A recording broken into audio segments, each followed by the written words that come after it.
नमस्कार, स्वागत है आपका प्रोफेशनल एस्ट्रोलॉजी पर। मैं यशास तिवारी आज आप सभी के समक्ष उपस्थित हुआ हूं जनवरी 2025 के मासिक राशिफल को लेकर।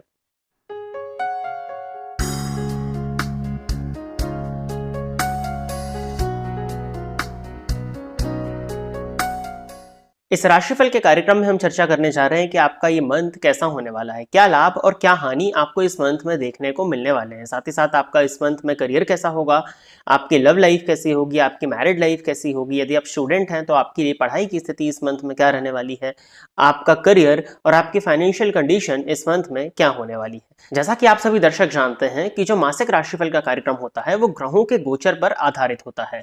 जनवरी 2025 में 4 ग्रहों का राशि परिवर्तन होने वाला है। सूर्य हर मंथ की तरह 14 जनवरी 2025 को मकर राशि में प्रवेश करेंगे, जिसको कि मकर संक्रांति के नाम से जाना जाता है। मंगल 21 जनवरी 2025 को मिथुन राशि में प्रवेश करने वाले हैं। बुध 4 जनवरी 2025 को धनु राशि में प्रवेश करेंगे और शुक्र का गोचर 28 जनवरी 2025 के दिन होने वाला है, जो कि अपनी कुंभ राशि को छोड़कर के मीन राशि में प्रवेश कर जाएंगे। तो इन्हीं ग्रहों के गोचर के आधार पर हमारा ये आज का राशिफल का कार्यक्रम होने वाला है। और यह राशिफल का जो कार्यक्रम है ये आपकी चंद्र राशि पर आधारित है, यानी कि आपकी जन्म कुंडली में चंद्रमा जिस राशि में बैठे हैं वही आपकी चंद्र राशि है। यदि आप अपनी चंद्र राशि के विषय में नहीं जानते हैं तो आप अपनी नाम की राशि के आधार पर भी इस राशिफल के कार्यक्रम को देख सकते हैं।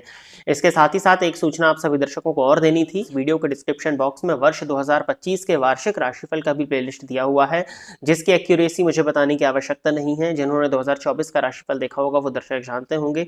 काफी एक्यूरेट राशिफल 2025 का आप सभी दर्शकों के लिए हमारे इस चैनल पर ऑलरेडी अपलोड किया जा चुका है। इसका लिंक भी आपको वर्तमान समय में आई कार्ड पर देखने में मिल जाएगा। साथ ही साथ में इस वीडियो के डिस्क्रिप्शन बॉक्स में भी आपको वार्षिक राशिफल 2025 का प्लेलिस्ट का लिंक देखने में मिल जाएगा। यदि आप इस कार्यक्रम को देखते हैं और इस कार्यक्रम के माध्यम से आपका कुछ भी लाभ होता है तो आप इस वीडियो को लाइक करें, साथ ही साथ इस चैनल को सब्सक्राइब करें ताकि इन फ्यूचर जो भी कंटेंट मेरे द्वारा इस चैनल पर अपलोड किया जाता है उसका नोटिफिकेशन आपको मिलता रहे। यदि इस कार्यक्रम के माध्यम से आपका कुछ भी लाभ होता है तो आप इस वीडियो को ज्यादा से ज्यादा लोगों के साथ में शेयर करें ताकि और भी लोगों का लाभ हो और उसका माध्यम आप सभी दर्शक बने। आइए अब हम चर्चा प्रारंभ करते हैं राशियों के क्रम में 5वीं राशि अर्थात सिंह राशि के जातकों के लिए जनवरी 2025 का ये मंथ क्या लेकर के आ रहा है। सिंह राशि के जातकों के लिए यदि देखा जाए तो राशिपति सूर्य बनते हैं। अब आप इस गोचर को स्क्रीन पर समझ सकते हैं। 14 जनवरी तक सूर्य आपके लिए पंचम भाव में संचरण कर रहे हैं।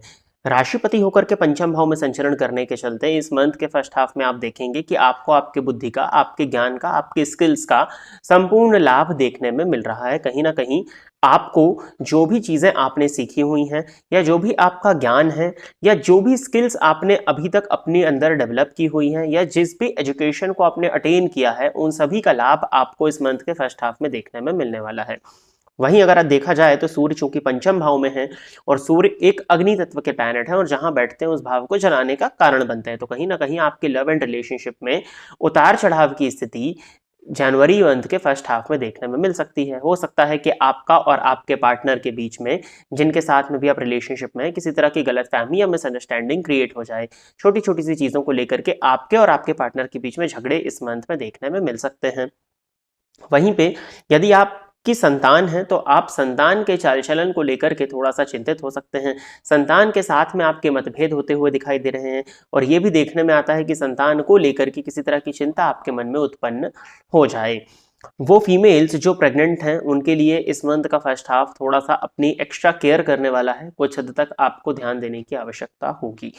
14 जनवरी के बाद में सूर्य राशि परिवर्तन करके षष्ठ स्थान में प्रवेश करेंगे। अब राशिपति का षष्ठ भाव में जाना बहुत अच्छा नहीं माना जाता है, लेकिन सूर्य को षष्ठ का दोष नहीं होता है। इनफैक्ट सूर्य षष्ठ भाव में कारक होते हैं और सूर्य यदि षष्ठ भाव में बैठे तो शत्रुहंता योग का निर्माण कर देते हैं। अब जब राशिपति बने हुए सूर्य षष्ठ स्थान में आएंगे तो आपकी बुद्धि तीव्र गति से काम करने लगेगी। जो भी आपके शत्रु थे, जो भी आपके अशुभ चिंतक थे, जो कि आपके विषय में अच्छा नहीं सोचते थे, वो स्वतः ही शांत हो जाएंगे। आपके शत्रु आपके सम्मुख आना पसंद नहीं करेंगे या आएंगे तो आते ही नतमस्तक हो जाएंगे। कहीं ना कहीं यदि आप किसी तरह के कॉम्पिटिटिव एग्जाम की प्रिपरेशन कर रहे थे तो उस कॉम्पिटिटिव एग्जाम में सफलताओं के योग 14 जनवरी के बाद में सिंह राशि के जातकों के लिए बनते हैं। यदि आप डिपार्टमेंटल एग्जाम के थ्रू प्रमोशन चाहते थे तो 14 जनवरी के बाद में आपका ये काम बनता हुआ दिखाई दे रहा है। हो सकता है कि आपके मामा पक्ष को थोड़ा सा कष्ट हो, बट वो कोई बहुत ज़्यादा परेशानी वहाँ पर नहीं है। यदि आप कि गवर्नमेंट जॉब का एग्जाम क्लियर हो चुका था और आप ज्वाइनिंग का वेट कर रहे थे, तो 14 जनवरी के बाद में आपकी ज्वाइनिंग होती हुई भी दिखाई दे रही है।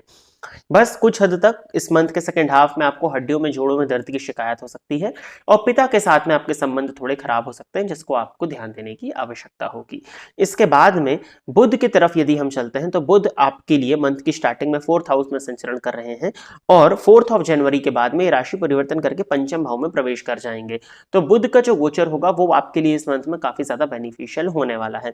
अब शुरुआत के 4 दिन हैं तो वो दिसंबर के जैसा ही रहने वाला है, बट उसके बाद में जैसे ही बुध राशि परिवर्तन करके पंचम भाव में आएंगे, तो सिंह राशि के जातकों के लिए बुध ग्रह मूल्य के कारक होते हैं, क्योंकि ये लाभ भाव के स्वामी और धन भाव के स्वामी होते हैं।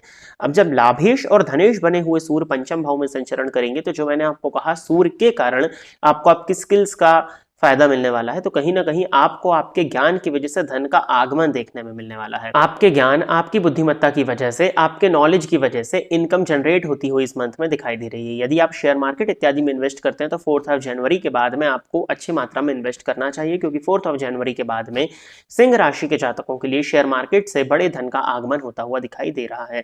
जो कि मैंने आपसे कहा कि अपनी स्किल्स का यूज करें, तो आप अपनी फाइनेंशियल स्किल्स का यूज करके कुछ हद तक इन्वेस्टमेंट भी 4 जनवरी के बाद में कर सकते हैं, जिससे कि आपको आने वाले समय में फायदा, फाइनेंशियल गेन, वित्तीय विकास देखने में मिलने वाला है।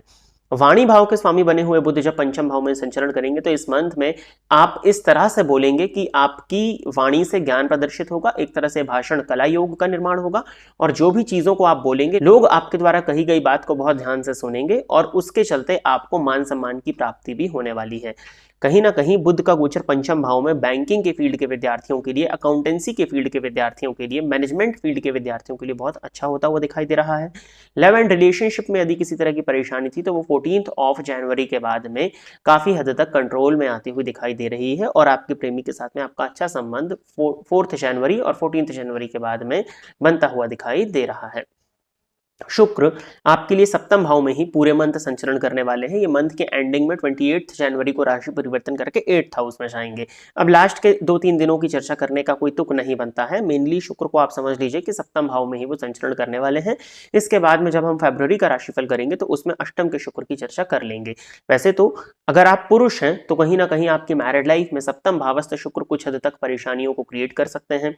आपके और आपके वाइफ के बीच में रिलेशंस में परेशानियों का होना और आपके और आपकी वाइफ के बीच में मतभेद का उत्पन्न होना, और यदि आपका कोई एक्स्ट्रा मैरिटल अफेयर है, तो वो कहीं ना कहीं आपकी वाइफ की पकड़ में आ सकता है, जिसकी वजह से आपके और आपकी वाइफ के बीच में संबंधों की खराबी देखने में इस मंथ में आपको मिलेगी। बट यदि आपका कोई ऐसा एक्स्ट्रा मैरिटल अफेयर नहीं है, तो कहीं ना कहीं आपके वाइफ के साथ में सामान्य मतभेद होंगे, जो कि कोई बहुत ज्यादा चिंता का विषय नहीं बनने वाले हैं। बट फिर भी शुक्र और शनि की युति सप्तम भाव में होने के चलते हो सकता है कि आपके जीवन साथी के स्वास्थ्य में परेशानियां आए और आप अपने जीवन साथी के स्वास्थ्य की वजह से कुछ हद तक चिंतित हो सकते हैं।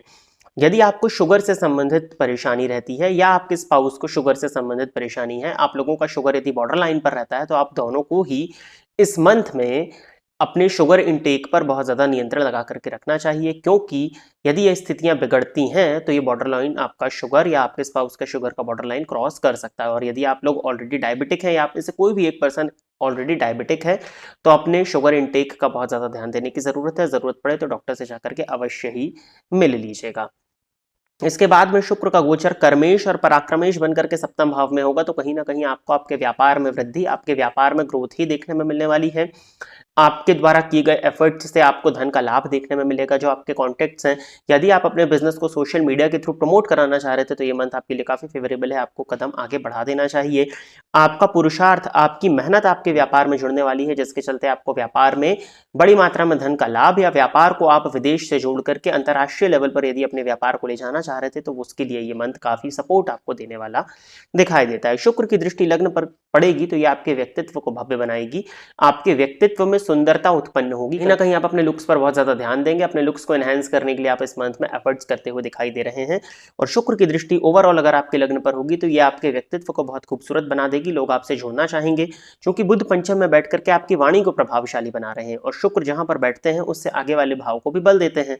तो शुक्र जब अष्टम भाव को भी बल देंगे, तो कहीं ना कहीं आपके द्वारा कही गई कुछ बातें इस तरह से होंगी, जो कि लोगों को सुनने में बहुत ज्यादा आकर्षित करें, या बहुत ज़्यादा गूढ़ या गुप्त बातें आप इस तरह की बातें कर सकते हैं, बहुत ज़्यादा डीप बातें आप इस मंथ में कर सकते हैं जो कि लोगों को बहुत ज़्यादा आकर्षित करेगी। तो कहीं ना कहीं ये कॉम्बिनेशन जो बनता हुआ दिखाई दे रहा है शुक्र का, वो आपके लिए फेवरेबल हो रहा है। और इसके बाद में यदि हम मंगल के गोचर की चर्चा कर लेते हैं, तो मंगल आपके लिए अभी भाग्य भाव और सुख भाव के स्वामी होकर के 12वें भाव में बैठ करके वक्री थे। अभी 21 जनवरी तक 12वें भाव में ही संचरण करने जा रहे हैं। वैसे तो ये मंगल 12वें भाव में नीच राशि में वक्री हुए, तो कहीं ना कहीं उच्च के समान ही फल दे रहे हैं। मैंने आपसे पहले भी कहा था कि किसी भी चीज़ की यदि आप शुरुआत करें तो उसको बीच में मत छोड़िएगा। इस सलाह को आपको इस मंथ में ध्यान देना है। मदर की हेल्थ का थोड़ा सा ध्यान रखिएगा। वैसे मदर की हेल्थ में कुछ हद तक सुधार आप महसूस करेंगे 21 जनवरी के पहले पहले। 21 जनवरी तक आपको आंखों से संबंधित परेशानियां हो सकती हैं, आंखों में जलन की शिकायत, आंखों की वजह से सर का दर्द आपको उत्पन्न हो सकता है, तो इस चीज़ का आपको ध्यान देने की ज़रूरत है। कहीं ना कहीं रोड एक्सीडेंट और दुर्घटना से भी आपको सावधान रहने की आवश्यकता इस मंथ में होगी। गैर कानूनी कार्यों को करने से आपको इस मंथ में बचना चाहिए। मंगल राशि परिवर्तन करके वक्री चल रहे हैं, तो पीछे की राशि में आएंगे, यानी कि आपके 11वें घर में आएंगे। मंगल का 11वें घर में आना 21 जनवरी के बाद आपके लिए ज़्यादा बेनिफिशियल हो जाएगा। रीज़न है उसके पीछे, जब मंगल शत्रु राशि में होते हैं तो वो अपने आप को ज्यादा बली महसूस करते हैं, ज्यादा खुश महसूस करते हैं। वो सुख के स्वामी होकर के जब लाभ भाव में संचरण करेंगे, तो कहीं ना कहीं आपके साथ में देखने में आपको मिलेगा कि आपके धन लाभ की वजह से आपके सुख सुविधाओं में, आपके ऐशो आराम में, आपकी लग्जरीज में वृद्धि हो रही है। और भाग्य भाव के स्वामी जब लाभ भाव में संचरण करेंगे तो बड़े मात्रा में धन का लाभ, चारों ही दिशाओं से धन का आगमन आपको देखने में मिलने वाला है। और जो व्यय अधिक की स्थिति बनी थी वो 21 जनवरी के बाद में कंट्रोल्ड में आती हुई दिखाई दे रही है। यदि आपका लोन इत्यादि पास नहीं हो रहा था तो वो भी 21 जनवरी के बाद में पास होता हुआ दिखाई दे रहा है।